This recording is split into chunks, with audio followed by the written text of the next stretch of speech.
Hey guys, what is up? Fake Nuke and Records here, back in with another video. Today's going to be episode 3 of Metal Masterpieces, and today's album is Death, The Sound of Perseverance.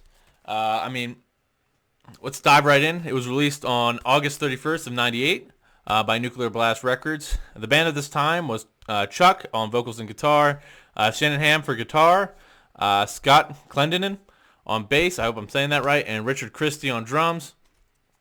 Very interesting thing is that actually most of this lineup would go and do Control Denied to some extent.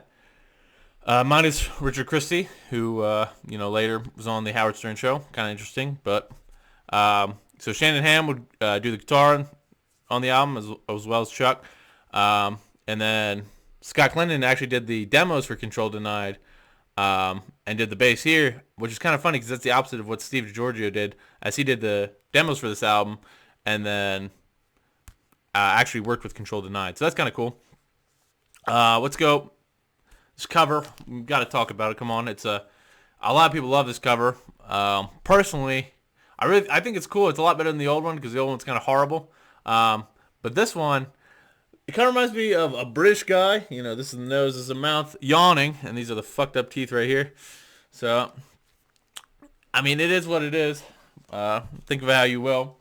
But let's go over the track listing quick. You got on side A, I don't know, sides don't really matter, so we'll just skip that. Scavenger Human Sorrow, Bite the Pain, Spirit Crusher, Story to Tell, Flesh and the Power It Holds, Voice of the Soul, To Forgive is to Suffer, A Memory of, or Moment of Clarity, not memory, and Painkiller, the Judas Priest cover. So let's go over this. Overall, I think the instrumental is very complex and really kind of shaping modern and progressive and also technical death metal, which I think is why this is such a big album in the first place. Though, with that, the kind of urge to wank around does feel a little overboard, but I kind of give it a pass here because, I mean, all these musicians are really, really talented. Of course, Chuck kind of kept them all together really tight. I mean, this band was always super talented, and I'd say super held in check compared to a lot of other bands that you see nowadays. I mean, most death metal bands, I feel like, aren't really, at least classic death metal bands, aren't really as held tight together, like Possessed and stuff like that. But let's get past that.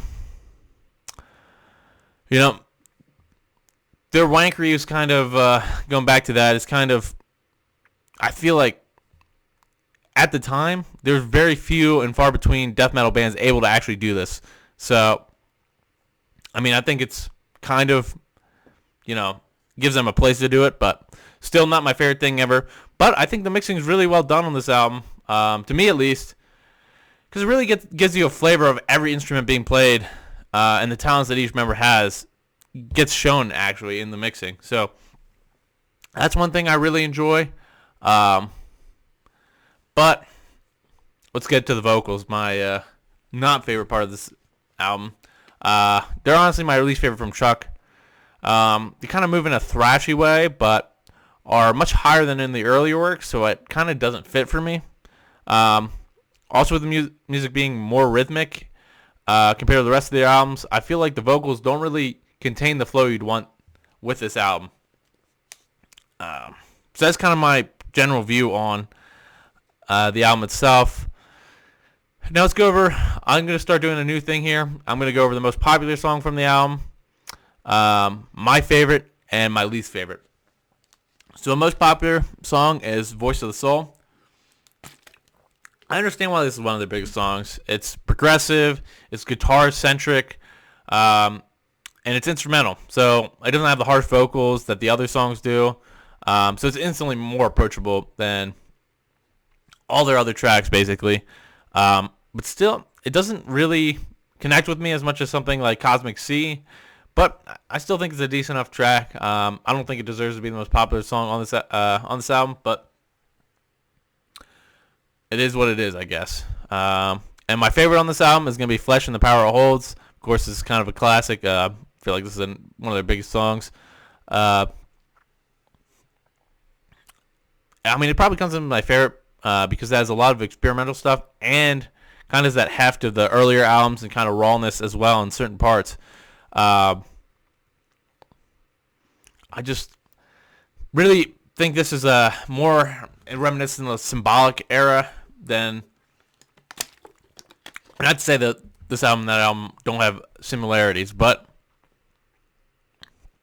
I just think it's more of a back to the classic Death. Not fully, because personally, the first album's probably my favorite. That or Leprosy.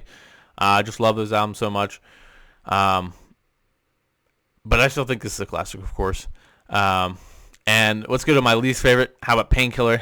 I know it's a cover, so maybe it shouldn't count, but I need to count it because this, I think, has the main problem of the album being Chuck singing. And this is just like to the worst, to the nth degree, worse than everything else in the whole Death catalog, to be honest, and this album.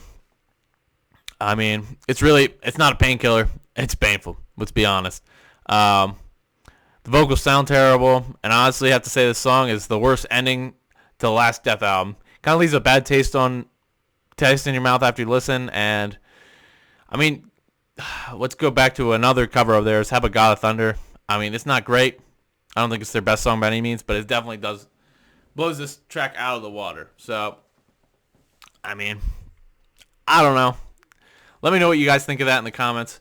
But hey, that was Death, The Sound of Perseverance. For rating the album, I'm probably going to give it an 8.2. This is going to be the lowest one I've rated so far, mainly because this is the Death album that probably connects with me the least, I feel like. I know people love this album and say it's like their pinnacle of Death. But I think if you're a true death metal fan, probably Scream Bloody Gore, Leprosy, Spiritual Healing all kind of get you the most. I don't know. It's really hard for me. But yeah, I think like an 8.2, 8.3. And I kind of feel like I'm doing it dirty, but oh man, it's what you got to do sometimes. This is my honest opinion. If you guys have any different opinions in the comments, please put them there. Like and subscribe, and have a beautiful day, y'all.